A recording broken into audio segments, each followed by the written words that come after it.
परंपरा आम्हाला घालून दिलेली आहे ती अगदी पुढेपर्यंत चालवू आणि ती चालवण्याची आम्हाला शक्ती मिळावी अशी त्यांच्या जयंतीच्या निमित्तानं प्रार्थना करते. या मोरजाई आईच्या मंदिरामध्ये आपल्या सर्व कीर्तनकारांच्या समोर हे नारदाचं आख्यान करण्याची संधी मला प्राप्त झाली.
भक्ती करा.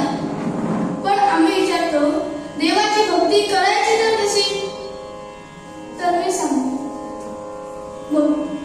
कर्म मार्ग विश्व ब्रह्मांडाची निर्मिती करणारा जो तोच देव, त्याची भक्ती करा असे समर्थ सांगतात. हा निसर्ग, हा चर अचर, सूर्य चंद्र तारे हे सगळं काही त्यांनी सृजलंय. म्हणून त्याला आपण धन्यवाद थँक्यू असे म्हणायला नको. एक हिंदी कवी म्हणतात भगवन भगवन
गोवेकर.